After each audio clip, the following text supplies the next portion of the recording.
So basically the session plan for the rest of the day is that we're going to have our second behavior session where we've got 2 more presentations, which I'm really, really looking forward to. Then we have a short networking session, which is around 10 minutes, where we'd actually like you, it's going to be a bit interactive. Apart from the actual networking, hopefully we're going to get you to send your views through on a poll. So we'll give you the instructions for that. And Daniele will explain that immediately after the session's over. And then we'll have a final wrap up, and Kate will be able to sort of integrate some of the exciting themes and ideas which have come across. Leo's going to do it because I did yesterday. Oh, you're going to do Leo's going to do it. Okay, amazing. So Leo is going to basically pick the threads and sort of put them together. And that's my 2 minutes of spieling over. So I'm going to see if Valentina is here. And if you could start sharing your screen, we could get into the next set of presentations. There, hiya. Okay. So yeah, please feel free to share your screen. Thanks so much for coming. Yeah. So Valentina Carfora is basically from the Catholic University of Sacred Heart Milan. She's a professor there, and I'm very excited to have her over and hear about the amazing research as it relates to diet, something which has come up repeatedly actually over the past 2 days. So I'm really excited to have your presentation. So take it away. Can you see it? Yes, we can. Okay. Okay, so good evening, everybody. I'm so honored to share with you what I have learned during the last 5 years about how we can get people to eat healthily and sustainably. Today, I'm going to present an overview of what are the most effective way to formulate persuasive messages to increase people's sustainable food choices. And to start, as the prime connection between people and the planet, the history of food is as long as that of mankind. So among the various disciplines studying food, for many decades, food psychology applied psychological theories and methodologies to explain people's healthy food choices and analyze the effects of persuasive communication on consumer. However, in recent years, a growing focus has been on sustainable food choices. That food psychology is now becoming sustainable food psychology and is contributing to develop the basis of communication intervention aimed at increasing sustainable eating. Deciding what to communicate to promote sustainable food choices is often very tricky because dietary sustainability is not clear-cut. General guidelines include reducing the consumption of meat and dairy foods. A sustainable diet also focuses on higher intakes of fruit and vegetables. People may still choose to eat animal products, but in much lower quantities. This type of diet emphasizes eating seasonally, and many people also choose to buy from organic local farms. And also, sustainable diet is based on reducing food packaging and waste. Changing one's diet may be perceived as somewhat costly or effortful. For example, it may mean having to give up tasty dishes or not engaging in consumption practices that may be typical to one's culture. Moreover, it likely requires people to form new eating habits that may be difficult to adhere to. Thus, anyone considering making the shift to a more sustainable diet should consider what diet they would be likely to stick to and try to making small steps first. To accompany people in this change towards a more sustainable diet adoption, it's not only important what we say, but also how we say it. The same goal of adopting a more sustainable diet can in fact be communicated in very different ways. The most used way for so far is to provide people with information about the consequences of a sustainable diet or an unsustainable diet. In this case, informative messages are used to try to increase people's knowledge about their food choices. Another option is to promote sustainable diet targeting behavioral strategies like goal setting, feedback intervention, or self-monitoring. Generally, the promotion of moderately difficult and proximal, so short-term goals result in better performance. When goals are self-set, short-term, and realistic, but not overly easy to meet, they often motivate a continued engagement and sometimes lead to the selection of new, more challenging goals. Another type of behavioral message is the use of feedback, that is the report of gaps between goals and performances. Still another is to encourage people to monitor their own behavior. So, for example, the consumption of meat, or weekly consumption of meat. Most research has employed informative or behavioral messages. A few researchers have instead explored the effectiveness of emotional messages, that is focusing on the positive or negative consequences, emotional consequences connected to food choice, moving from the assumption that some emotions such as disgust, fear, or compassion for animals are known to influence our food consumption.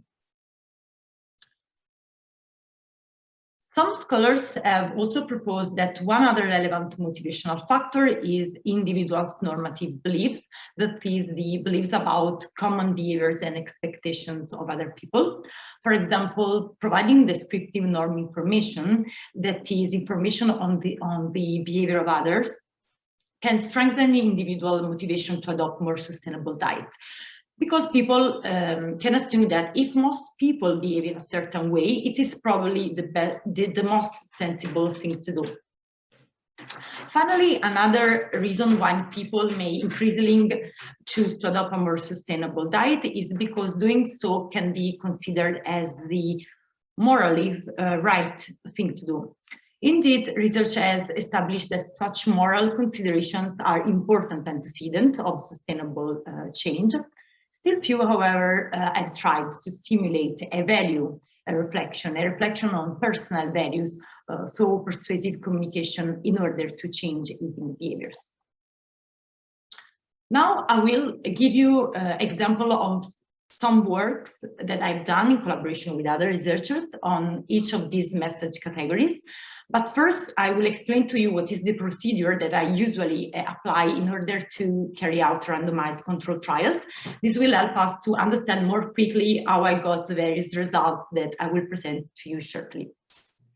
I generally carry a measurement at time 1 of the outcomes or process variables, and also measure any personal characteristics, like, for example, values that may moderate the effectiveness of our messages. Then the participants are assigned under experimental conditions, which receive different types of messages. This intervention phase typically lasts from 2 weeks to a month. At the end of the intervention, and then 1 month after its end, I again remeasure the same variable or other variables compared to the time 1. So, well, now I start with some examples of my study that have focused on the various types of the message presented before. To be consistent and facilitate comparisons, I only selected the study that aimed at reducing meat consumption. I worked a lot on promoting reduced meat consumption, because the consumption of meat, we know, has a negative effect both on health and the environment. And reducing consumption can be considered as a very important challenge. In this first study, published on the journal Environmental Psychology, we expected that a repeated exposure to informative messages would change attitude towards meat consumption. We also expected that this change the change of attitude would lead then to a change in behavior. Specifically, we use an informative message by focusing either on health and or the environmental information.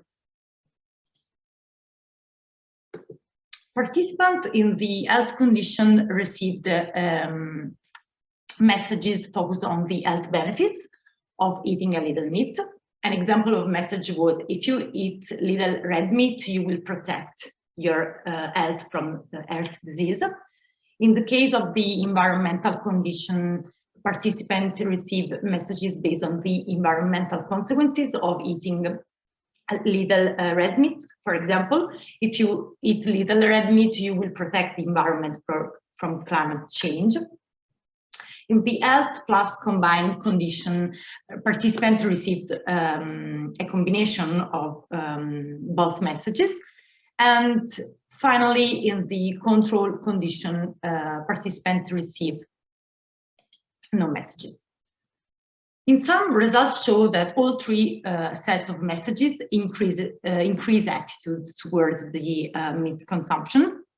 However, health messages and environmental messages significantly reduce the meat consumption compared to control, although the combined condition, health plus environmental messages, did not.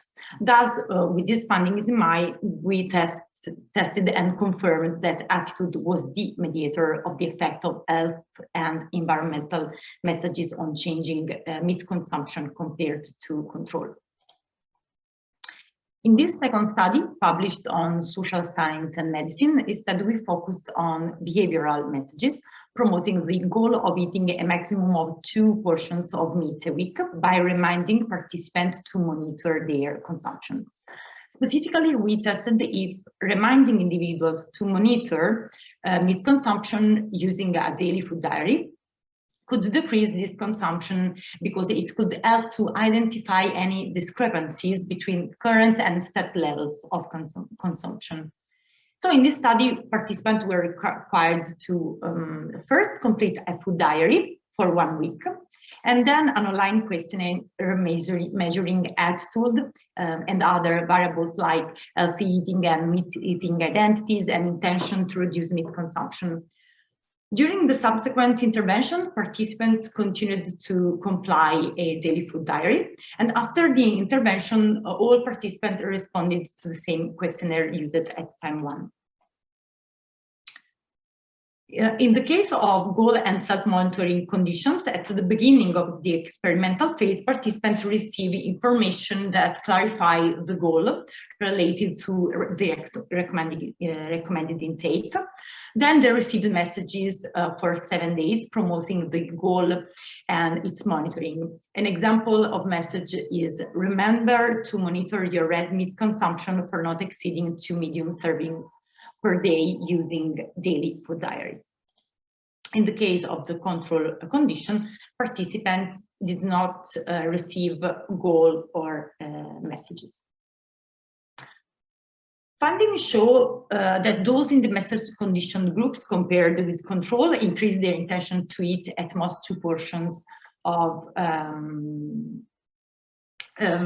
intention to eat a maximum of 2 portions per week, and reduce their consumption, reporting adequate intake of red meat during the week in the online food diary.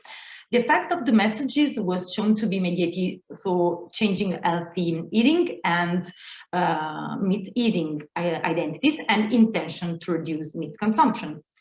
It could be hypothesized that participants integrated the self-monitoring practice in their self-identity as a healthy eater, as action repetition can lead individuals to integrate a certain behavior into their self-concept, fostering the development of a self-identity such as, I am a person that monitors meat consumption to be healthier.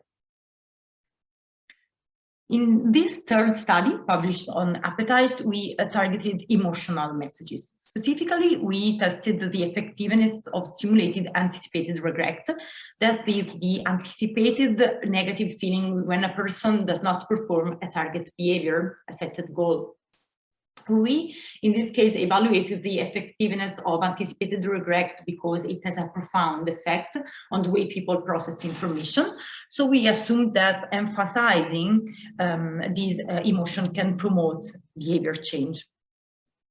So typically, we investigate emotional messages evoking anticipated regret, both for health and the environmental outcome of excessive meat consumption. In this case, we investigate the effects over time, not only on emotion, actions, and intentions, but also on the actual behavior of participants measured with the daily food diary method. To do this, we adopted a 10-week-long panel design, testing whether psychological changes triggered by our intervention predicted later changes in meat consumption. Participants first complete a first questionnaire. Over 2 weeks, the intervention phase. Participants receive daily persuasive messages. At post-intervention, so at the end of the 2-week intervention, all participants fill out a second questionnaire. Then, in each evening of the week 3 and 4, participants completed again an online food diary. Finally, 2 months after the end of the intervention, participants completed the follow-up questionnaire. In this study, we compared the effects of emotional appeals with the effect of informative appeal, describing the same consequences, but in the case of the informational message condition, participants read messages like, if you eat an excessive amount of red and processed meat, you will not protect your health from colon cancer, and at the same time, you will not protect the environment from the release of harmful greenhouse gases. In the emotional message condition, indeed, participants receive the same message, but also evoking anticipated regret. So, for example, if you eat an excessive amount of meat, you could feel regret. The participant in the control condition received a neutral, a control message about eating sugar. The findings of study indicate that emotional messages evoking anticipated regret for not protecting one else and the environment do elicit an emotional reaction, but also promote consistent intention and behavior immediately after the intervention. And in addition, and perhaps more importantly, emotional messages produce a longer lasting reduction in meat consumption. It was still significant several weeks after the initial intervention, compared to the effects of the informational messages. Now let's move to an example of messages on social norms. Previous studies have already shown that the effectiveness of targeting descriptive norm to promote sustainable and healthy behaviors. In the context of a reduction in meat consumption, the advisable behavior of eating less meat is not yet the norm, as most people typically do consume meat. That, in this case, referring to the descriptive norm would imply that only a minority reduces their consumption of meat, which could demotivate receivers to reduce their meat consumption. We thought that a way to circumvent this problem may be to refer to a dynamic norm, which has been recently introduced as a strategy to increase adherence to advisable but not yet common behavior. Dynamic norm information involves communicating that increasingly more people are beginning to engage in the desired behavior. Specifically, the effect of reference to dynamic norm has been and can be attributed to making people aware of the fact that a collective change in behavior is about to happen. In the present research, thus, we aimed at extending previous work by comparing the effects of environmental message with versus without including a reference to dynamic norm on attitude as well as behavior. We evaluated if the inclusion of dynamic norm information might be more effective, as this would provide an additional social motivation. Moreover, in the present study, we argued that people with different levels of intrinsic motivation to protect the environment would react differently to environmental messages promoting a reduction of meat consumption with or without the dynamic norm information. So during the 1-month intervention, all participants receive persuasive messages via private chatbot. every other day. Participants in the environmental information condition received the messages focused on the environmental consequences of producing and eating meat.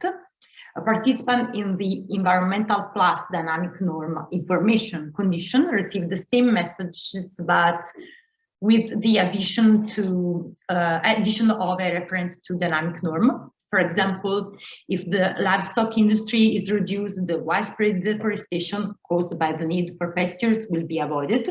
To avoid deforestation, more and more people are reducing their consumption of meat. So results in short show that both conditions were effective in increasing attitude after the intervention and also decreasing consumption, both after the intervention and even more 1 month later. Regarding the role of receiver intrinsic motivation, we found that participants with a relatively weak intrinsic motivation to reduce their consumption of meat were persuaded more by both messages than those with a relatively strong intrinsic motivation. Probably when people have a weaker intrinsic motivation, the environmental information alone or combined with an information on dynamic norm is more novel and more motivating to reduce their consumption of meat. Last but not least, an example of messages that are based on stimulating reflection on one's own moral values. In this study, we proposed that repeated information. Yeah. Sorry, quick note to wrap up soon so we have time for questions as well. Yeah. Yes, I go to the conclusion in 2 minutes.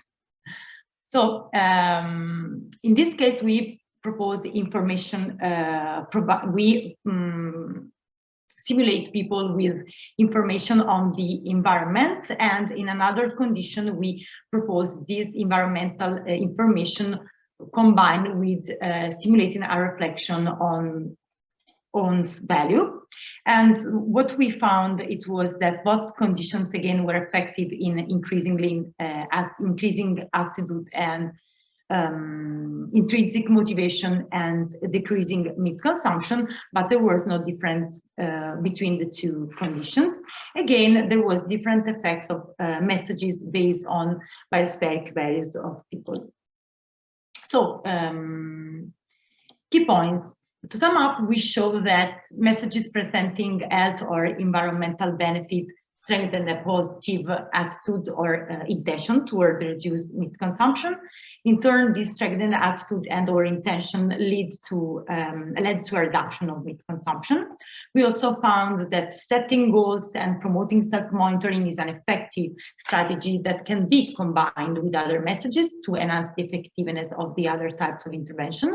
And we also show that the exposure to emotional messages induces a higher change in participants. Moreover, we found that normative and value reflection messages are differently effective for motivated or unmotivated individuals. And lastly, we found that such a repeated messaging intervention is effective in changing people's habits, not only in the short term, but also in the long term after the intervention has ended. So to conclude, we can find that this type of relatively simple and low-cost intervention can lead to changes in people's food choices. So thank you for the attention. Here are my contacts to stay in touch also after this workshop. Thank you so much, Valentina. It's fantastic. It's such an amazing overview of everything. So Kate, first question to you.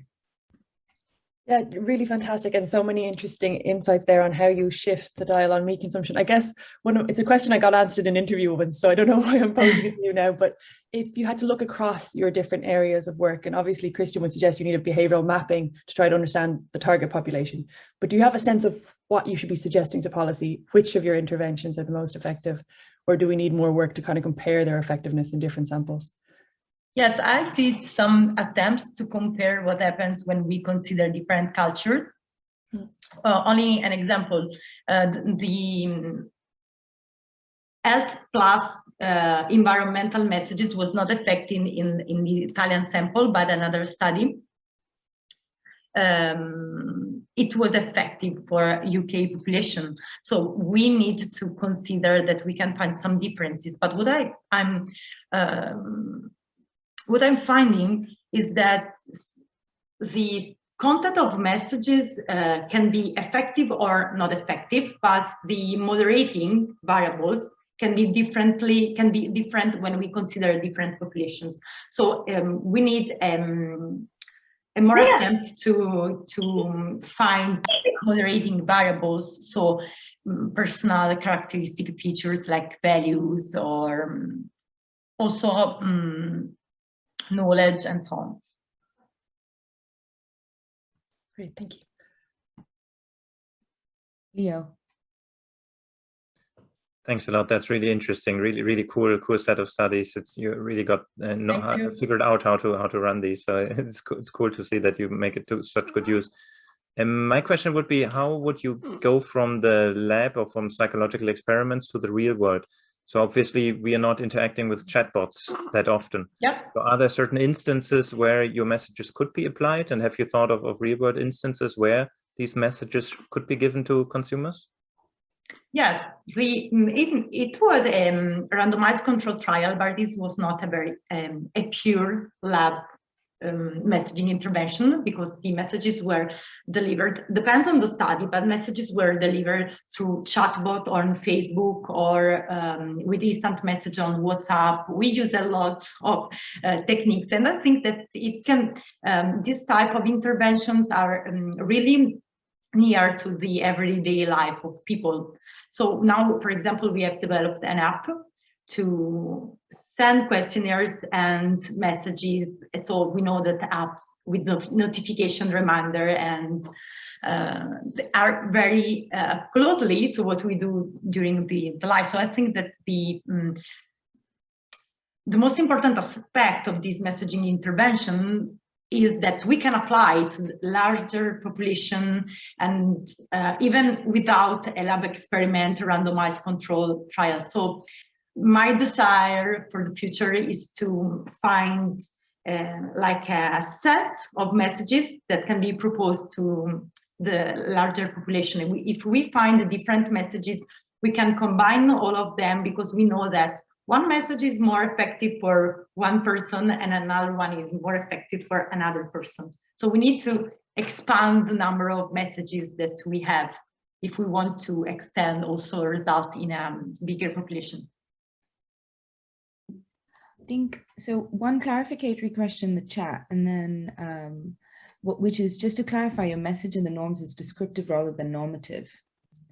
From it Dawn. was on the script. It was the dynamic norm is a type of descriptive norm that is not static but is dynamic, because we are not describing what the people, what the majority does, but what the minority is proposing is something like, okay, we can focus on change in the society. So is a dynamic descriptive norm. Susanna, and that's the last question after this one. Okay, yes, thanks.